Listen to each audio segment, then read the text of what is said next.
সূরা আল আনফাল। রহমান রহিম আল্লাহ তাআলার নামে।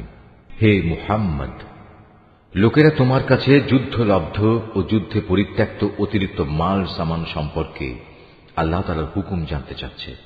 তুমি তাদের বলো, এ অতিরিক্ত সম্পদ হচ্ছে মূলত আল্লাহ তাআলার জন্য এবং তার রসুলের জন্য। অতএব এ ব্যাপারে তোমরা আল্লাহ তাআলাকে ভয় করো এবং এ নির্দেশের আলোকে নিজেদের মধ্যেকার সম্পর্ক সংশোধন করে নাও। আল্লাহ তাআলা এবং তার রসুলের আনুগত্য করো যদি তোমরা সত্যিকার অর্থে মোমেন হয়ে থাকো। মোমেন তো হচ্ছে সে সব লোক যাদের আল্লাহ তাআলাকে স্মরণ করানো হলে তাদের হৃদয় কম্পিত হয়ে ওঠে এবং যখন তাদের সামনে তার আয়াতসমূহ তেলাওয়াত করা হয় তখন তাদের ঈমান বৃদ্ধি পায় এবং তারা সব সময় তাদের মালিকের উপর নির্ভর করে। যারা নামাজ প্রতিষ্ঠা করে এবং আমি তাদের যা কিছু অর্থ সম্পদ দান করেছি তা থেকে তারা আমারই পথে খরচ করে। মূলত এ গুণসম্পন্ন লোকেরাই হচ্ছে সত্যিকার মোমেন।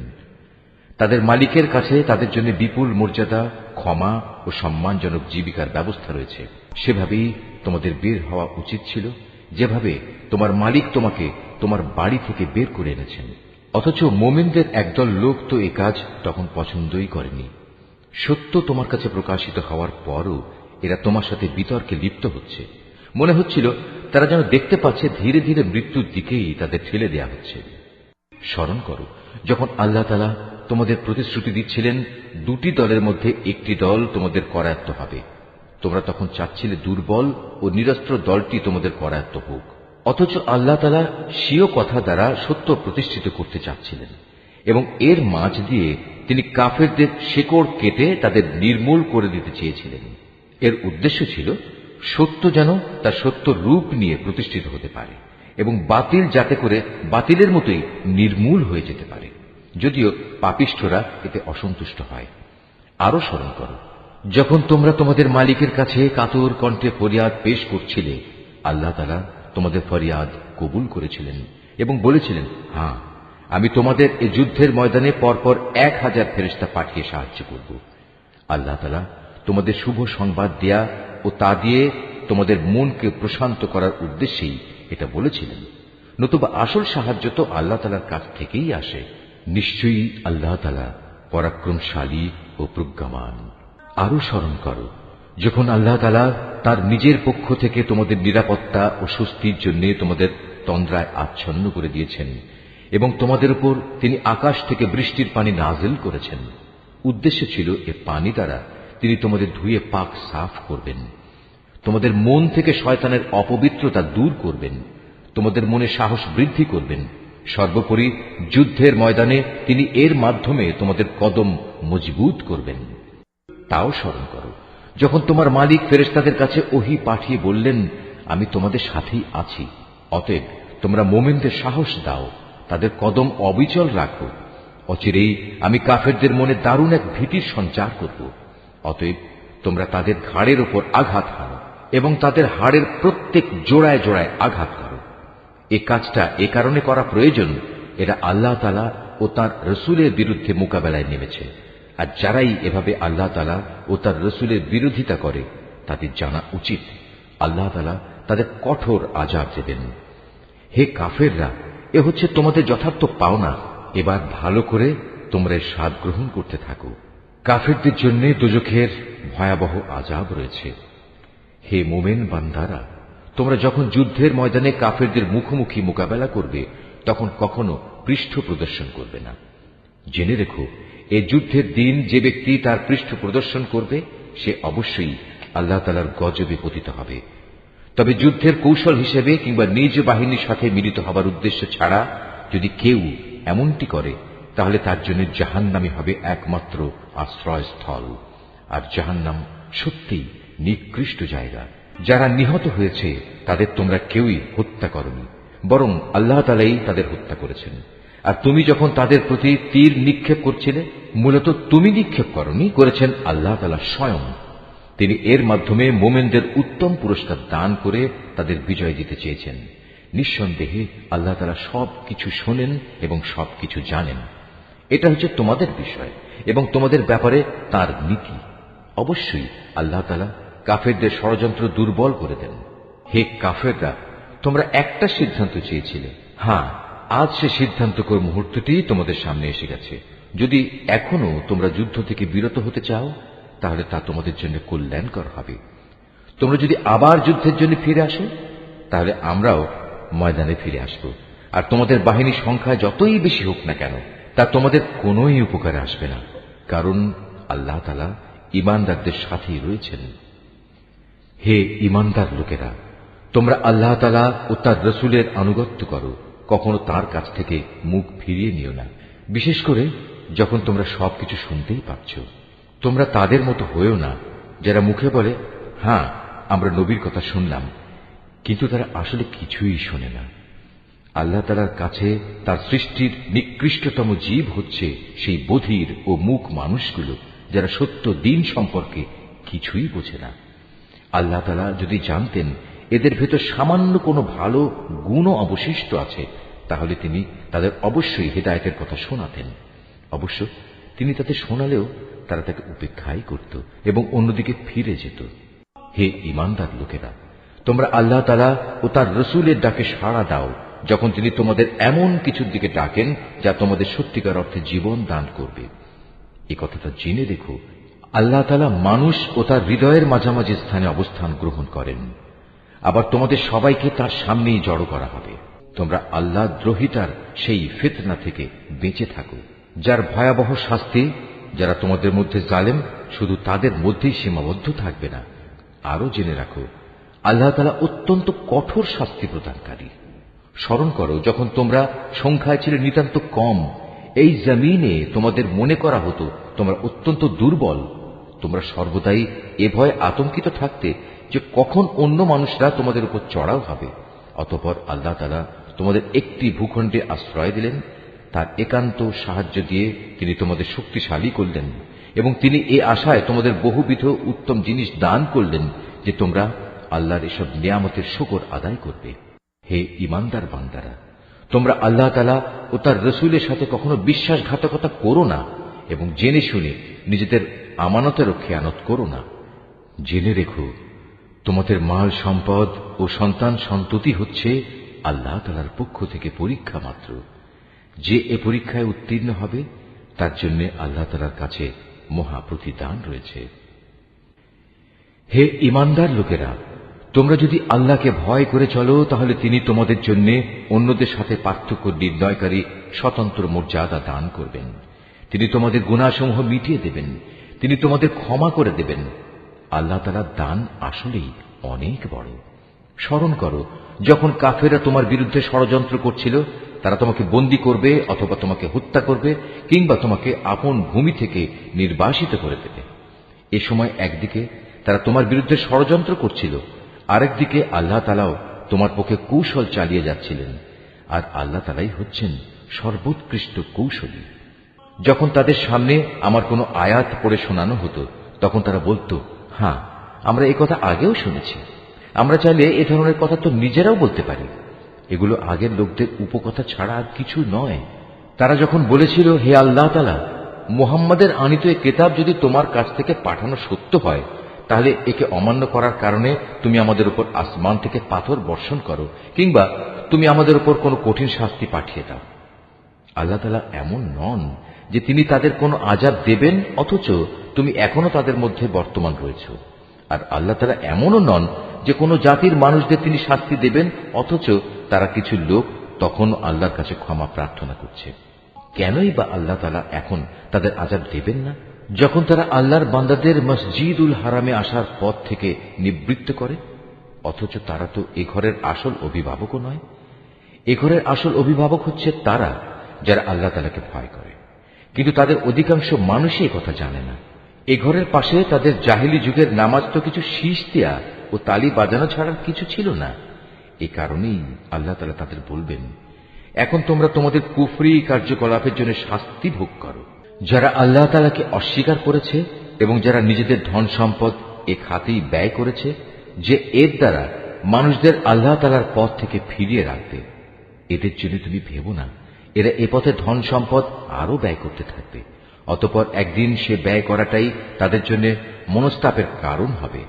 অতঃপর দুনিয়ার জীবনেও তারা পরাভূত হবে। আর যারা কুফরি করেছে আখিরাতে তাদের সবাইকে জাহান্নামের পাশে একত্রিত করা হবে। এভাবেই আল্লাহ তাআলা ভালোকে খারাপ থেকে পৃথক করে দেবেন এবং খারাপগুলোর একটাকে আরেকটার উপর থেকে সবগুলো এক জায়গায় স্তূপীকৃত করবেন। অতঃপর গোটা স্তূপ জাহান্নামে নিক্ষেপ করবেন। মূলত এর লোকগুলো সেদিন ভীষণ ক্ষতিগ্রস্ত হবে। হে মুহাম্মদ, যারা আল্লাহ তাআলাকে অস্বীকার করেছে তাদের তুমি বলো, তারা যদি এ থেকে এখনো ফিরে আসে তাহলে তাদের অতীতের সব কিছুই ক্ষমা করে দেয়া হবে। তবে যদি তারা তাদের আগের কার্যকলাপের দিকে ফিরে যায় তাহলে তাদের সামনে আগের জাতিসমূহের ভয়াবহ পরিণামের দৃষ্টান্ত তো মজুদ রয়েছে। হে ঈমানদার লোকেরা, তোমরা কাফেরদের বিরুদ্ধে লড়াই করতে থাকো যতক্ষণ না আল্লাহর জমিনে কুফরির ফিতনা বাকি থাকবে এবং দ্বীন সম্পূর্ণভাবে আল্লাহ তাআলার জন্যই নির্দিষ্ট হয়ে যাবে। হ্যাঁ, তারা যদি কুফর থেকে নিবৃত্ত হয় তাহলে আল্লাহ তাআলাই হবেন তাদের কার্যকলাপের পর্যবেক্ষণকারী। এ সব কিছু সত্ত্বেও যদি তারা সত্য থেকে মুখ ফিরিয়ে নেয় তাহলে তোমরা জেনে রেখো আল্লাহ তাআলাই হচ্ছেন তোমাদের অভিভাবক। কত উত্তম অভিভাবক আল্লাহ তাআলা, কত উত্তম সাহায্যকারী তিনি। হে মুমিনরা, তোমরা জেনে রেখো যুদ্ধে যে সম্পদ তোমরা অর্জন করেছ তার 1/5 আল্লাহ তাআলার জন্য, রসুলের জন্য, তার স্বজনদের জন্য, এতিমদের জন্য, মিসকিনদের জন্য ও পথচারী মুসাফিরদের জন্য। তোমরা যদি আল্লাহতে বিশ্বাস করো, আরো বিশ্বাস করো সেই বিজয় ঘটিত বিষয়টির প্রতি যা আমি হক ও বাতিলের চূড়ান্ত মীমাংসার দিন ও একে অপরের মুখোমুখি হবার দিন আমার বান্দার উপর নাজিল করেছিলাম। আল্লাহ তাআলা হচ্ছেন সর্ববিষয়ের উপর একক ক্ষমতাবান। যুদ্ধক্ষেত্রে তোমরা ছিলে উপত্যকার নিকট প্রান্তে, তারা ছিল দূর প্রান্তে, আর কুরাইশ কাফেলা ছিল তোমাদের তুলনায় নিম্নভূমিতে। যদি তোমরা আগেই এ ব্যাপারে তাদের সাথে কোনো অগ্রিম চুক্তির সিদ্ধান্ত করতে চাইতে তাহলে এই সিদ্ধান্ত বাস্তবায়নে তোমরা অবশ্যই মতবিরোধ করতে, কিন্তু আল্লাহ তাআলা তাই ঘটাতে চেয়েছিলেন যা ঘটানো আল্লাহ তাআলার মঞ্জুর ছিল।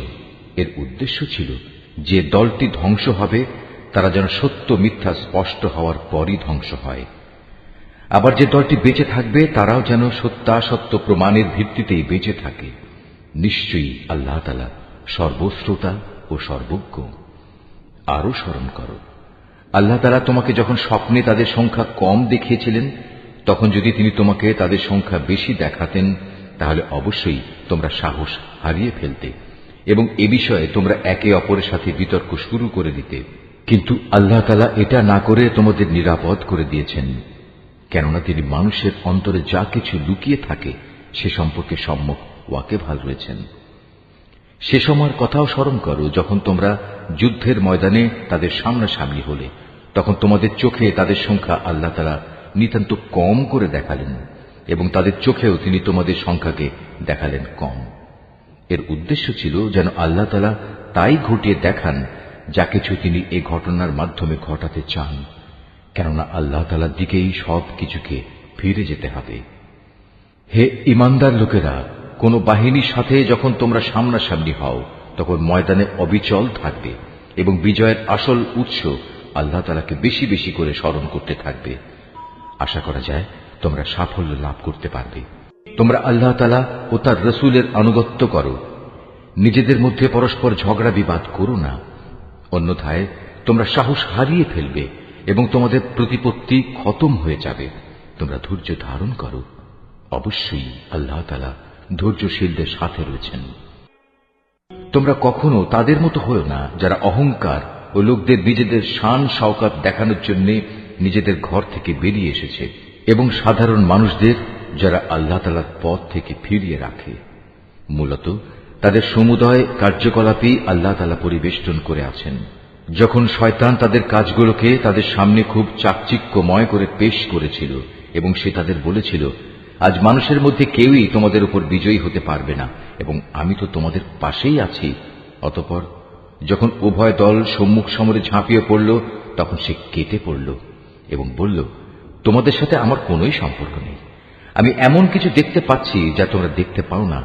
আমি অবশ্যই আল্লাহ তাআলাকে ভয় করি এবং আমি জানি আল্লাহ তাআলা হচ্ছেন কঠোর শাস্তিদাতা। মুনাফিক ও তাদের দলবল, যাদের দিলে গুমরাহির ব্যাধি রয়েছে, যখন তারা বলল, এ লোকদের মূলত তাদের নতুন দিন মারাত্মকভাবে প্রতারিত করে রেখেছে। সত্য কথা হচ্ছে, যে কোনো ব্যক্তি বিপদে আপদে আল্লাহ তাআলার উপর ভরসা করে সে বুঝতে পারবে আল্লাহ তাআলা প্রবল পরাক্রান্ত ও প্রজ্ঞাময়। তুমি যদি সত্যি সেই করুণ অবস্থা দেখতে পেতে, যখন আল্লাহর ফেরেশতারা কাফেরদের রূহ বের করে নিয়ে যাচ্ছিল, ফেরেশতারা তখন তাদের মুখমণ্ডল ও পৃষ্ঠদেশে ক্রমাগত আঘাত করে যাচ্ছিল এবং তারা বলছিল, তোমরা আগুনের আযাব উপভোগ করো।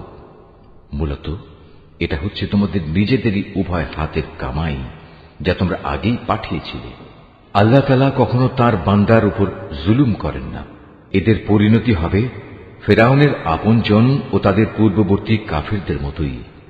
তারা সবাই আল্লাহ তাআলার আয়াতকে অস্বীকার করেছে, ফলে তাদের গুনাহের দরুন আল্লাহ তাআলা তাদের পাকড়াও করলেন। নিশ্চয়ই আল্লাহ তাআলা শক্তিশালী ও কঠোর শাস্তি দানকারী।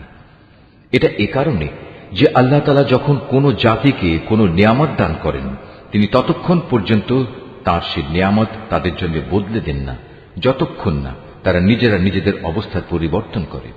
নিশ্চয়ই আল্লাহ তাআলা সব কিছু শোনেন, সব কিছু জানেন।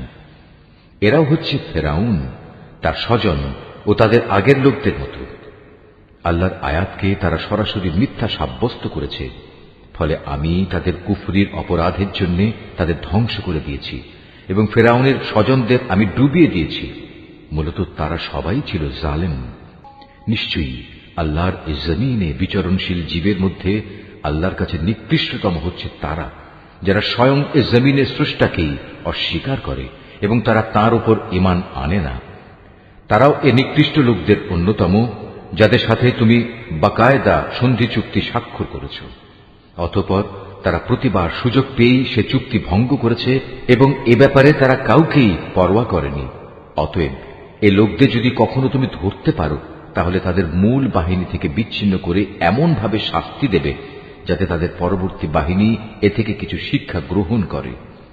যদি কখনো কোনো জাতির কাছ থেকে তোমার এই আশঙ্কা হয় যে তারা চুক্তি ভঙ্গ করে বিশ্বাসঘাতকতা করবে, তাহলে তুমিও তাদের সাথে সম্পাদিত চুক্তি একইভাবে তাদের মুখের উপর ছুঁড়ে দাও।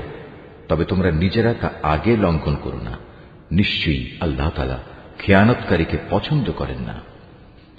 আর কাফেররা যেন কখনোই এমন ধারণা করতে না পারে যে ওরা তোমাদের পেছনে ফেলে নিজেরা এগিয়ে গেছে।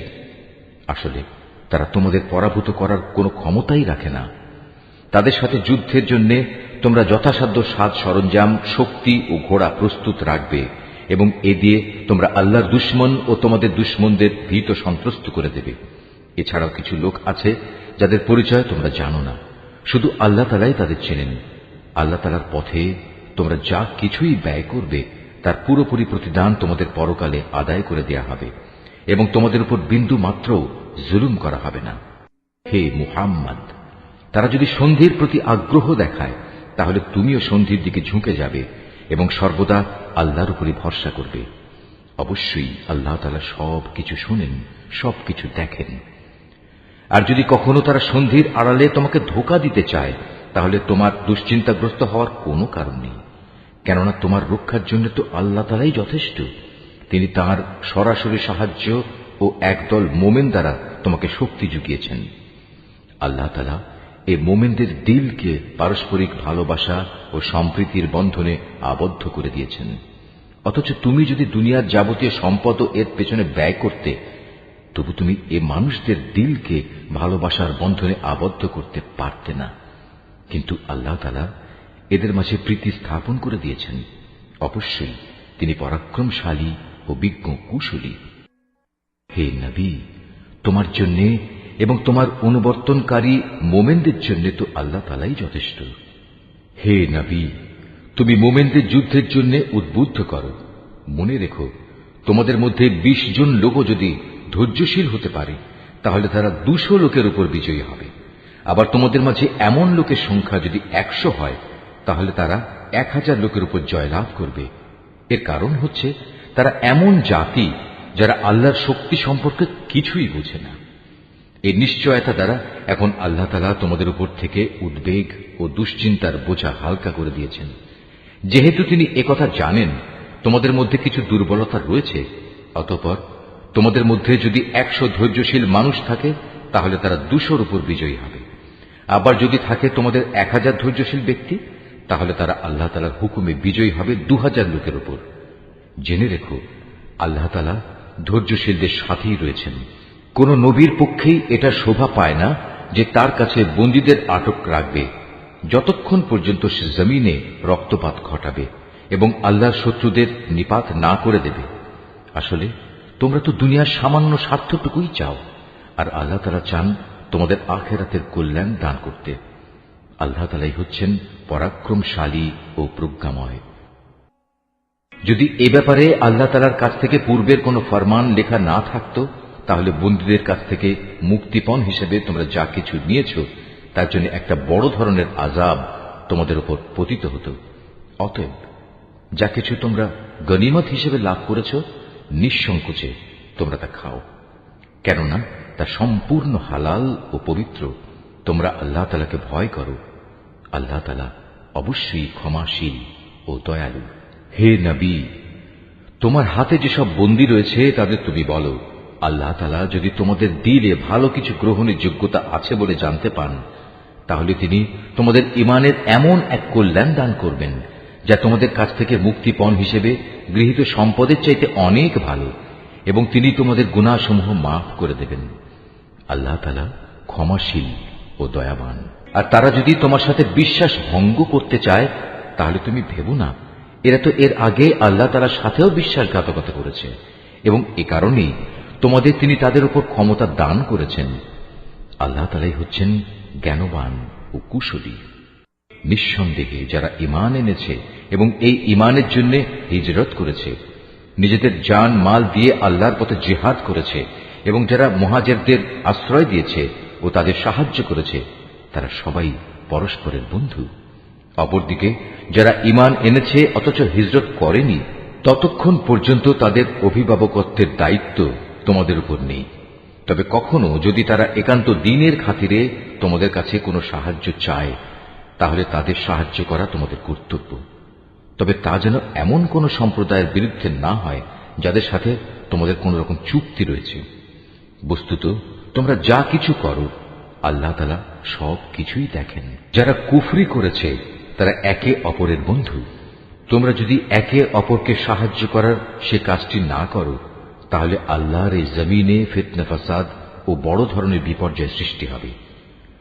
যারা ঈমান এনেছে, এই ঈমানের জন্য হিজরত করেছে, নিজেদের জান মাল দিয়ে আল্লাহর পথে জিহাদ করেছে, এবং যারা এই হিজরতকারীদের থাকার জায়গা দিয়েছে এবং তাদের সাহায্য করেছে, মূলত এরা সবাই হচ্ছে সত্যিকারের মুমিন। এদের জন্য আল্লাহ তাআলার পক্ষ থেকে ক্ষমা ও উত্তম জীবিকার ব্যবস্থা রয়েছে। আর যারা পরে ঈমান এনেছে, হিজরত করেছে এবং তোমাদের সাথে জিহাদ করেছে, তারাও তোমাদেরই অন্তর্ভুক্ত। যারা আত্মীয়তার বন্ধনে একে অপরের সাথে আবদ্ধ, আল্লাহর কিতাব অনুযায়ী তারাও একে অন্যের উত্তরাধিকারের বেশি হকদার। নিশ্চয়ই আল্লাহ তাআলা সব ব্যাপার জানেন।